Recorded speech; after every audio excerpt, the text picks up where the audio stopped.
Hello and welcome to Edu Smart Affairs channel. जैसा कि आप सभी जानते हैं कि जो हमारे भारतीय संविधान में यूनियन टेरिटरीज का जो प्रावधान है वो पार्ट 8 में दिया गया है। यूनियन टेरिटरीज से रिलेटेड जितने भी सारे आर्टिकल्स हैं वो पार्ट 8 में दिए गए हैं। तो इस वीडियो में हम उन आर्टिकल्स को इजीली याद करने की उस ट्रिक के बारे में जानेंगे। इस चैनल पर मैं ऐसी ही इंफॉर्मेटिव और इम्पॉर्टेंट वीडियो बनाता हूं, तो यदि आपने इस चैनल को सब्सक्राइब नहीं किया हो तो चैनल को सब्सक्राइब जरूर कर लेना ताकि आपको इन वीडियोस का नोटिफिकेशन टाइमली मिल सके। तो चलिए हम अपनी वीडियो को स्टार्ट करते हैं। जैसा कि हम जानते हैं कि यूनियन टेरिटरीज का जो प्रावधान है वो पार्ट 8 में दिया गया है। उसमें आर्टिकल 238 से 241 के बीच में इसका प्रावधान दिया गया है, आर्टिकल 241 तक। तो हम इन सभी आर्टिकल्स को सिर्फ एक लाइन में याद करने की कोशिश करेंगे और आपको इस ट्रिक को याद करने के बाद इन सभी आर्टिकल्स को याद करने में कोई भी कठिनाई का सामना नहीं करना पड़ेगा। आपको ये सभी आर्टिकल्स इजीली याद हो जाएंगे। तो चलिए हम अपनी वीडियो की ट्रिक पे चलते हैं। इसमें जो मैंने एक लाइन लिखी है, at low status of emergency law in high court, इसमें जो वर्ड्स हैं ये सभी वर्ड्स हमारे आर्टिकल से एसोसिएटेड है जिसको हम इजीली याद कर पाएंगे। जिसमें मैंने ये जो सभी जो कैपिटल्स में लेटर्स लिखे हुए हैं वे सभी लेटर्स हमारे एक आर्टिकल्स को कवर करेंगे। सबसे पहले मैं कौन सा लेटर किससे एसोसिएटेड है उस आर्टिकल्स के बारे में बता देता हूँ। सबसे पहले ये 239 आर्टिकल को रिप्रेजेंट करेगा। ये अगला 239A, ये हमारा और 239B को रिप्रेजेंट करेगा। और ये जो स्टेटस है ये हमारा 239 सब क्लॉज 2A को रिप्रेजेंट करेगा। और यही जो इमरजेंसी है ये 239AB को रिप्रेजेंट करेगा।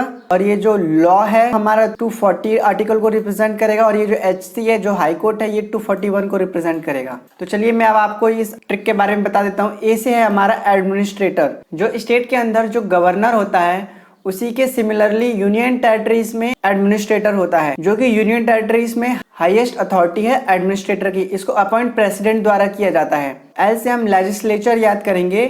यूनियन टेरिटरीज के अंदर लेजिस्लेचर या विधायिका को एस्टेब्लिश करने का प्रावधान इसी आर्टिकल में दिया गया है 239A। इसी आर्टिकल के according 14th constitutional amendment act 1961 के तहत पुडुचेरी में लेजिस्लेचर की स्थापना की गई थी। W हमारा स्मॉल लेटर में है तो इससे हमारा कोई ट्रिक नहीं है। अगला हमारा है स्टेटस। इसको आर्टिकल 239 सब क्लॉज AA में दिया गया है। इसके अकॉर्डिंग इस आर्टिकल को 69th कॉन्स्टिट्यूशनल अमेंडमेंट एक्ट 1991 के तहत इंडियन कॉन्स्टिट्यूशन में ऐड किया गया था और इसमें दिल्ली को नेशनल कैपिटल टेरिटरी का स्टेटस दिया गया था इसी आर्टिकल के तहत। हमारा अगला आता है इमरजेंसी, जिसको 239 सब क्लॉज AB में दिया गया है। इसके अकॉर्डिंग दिल्ली में इमरजेंसी किस प्रकार लगाई जाएगी, उसकी रूपरेखा क्या होगी, कौन सी नियम शर्तें लगाए जाएंगे दिल्ली में इमरजेंसी के दौरान, यह सब इसी आर्टिकल में दिया गया है इमरजेंसी। और अगला हमारा आता है लॉ। इसको आर्टिकल 240 में दिया गया है। इस आर्टिकल के अकॉर्डिंग जो प्रेसिडेंट है वो यूनियन टेरिटरीज में कोई भी लॉ बना सकते हैं, कोई भी लॉ इम्प्लीमेंट करवा सकते हैं इसी आर्टिकल के अकॉर्डिंग। इसी ट्रिक में हमारा आखिरी में आता है हाई कोर्ट। हाई कोर्ट का प्रावधान आर्टिकल 241 के अकॉर्डिंग दिया गया है। इस आर्टिकल के अकॉर्डिंग यूनियन टेरिटरीज में हाई कोर्ट के एस्टेब्लिशमेंट के लिए प्रोविजंस दिए गए हैं। जैसा कि हम देखते हैं दिल्ली जो इंडिया की कैपिटल है वो एक्चुअल में यूनियन टेरिटरी है। इसी यूनियन टेरिटरीज में दिल्ली हाई कोर्ट है। ये दिल्ली हाई कोर्ट आर्टिकल 241 के अकॉर्डिंग ही स्टैब्लिश किया गया था। तो ये हमारी ट्रिक थी जिसको आप एक दो बार रिवाइज करेंगे तो इसको इजीली आप हमेशा के लिए याद कर पाएंगे और इसको आपको बाद में रिकॉल करने में भी ज्यादा कठिनाई का सामना नहीं करना पड़ेगा। आशा करता हूँ कि आपको ट्रिक अच्छे से समझ में आ गई होगी। अगर वीडियो अच्छी लगी हो तो वीडियो को लाइक और चैनल को सब्सक्राइब जरूर करें। Thank you.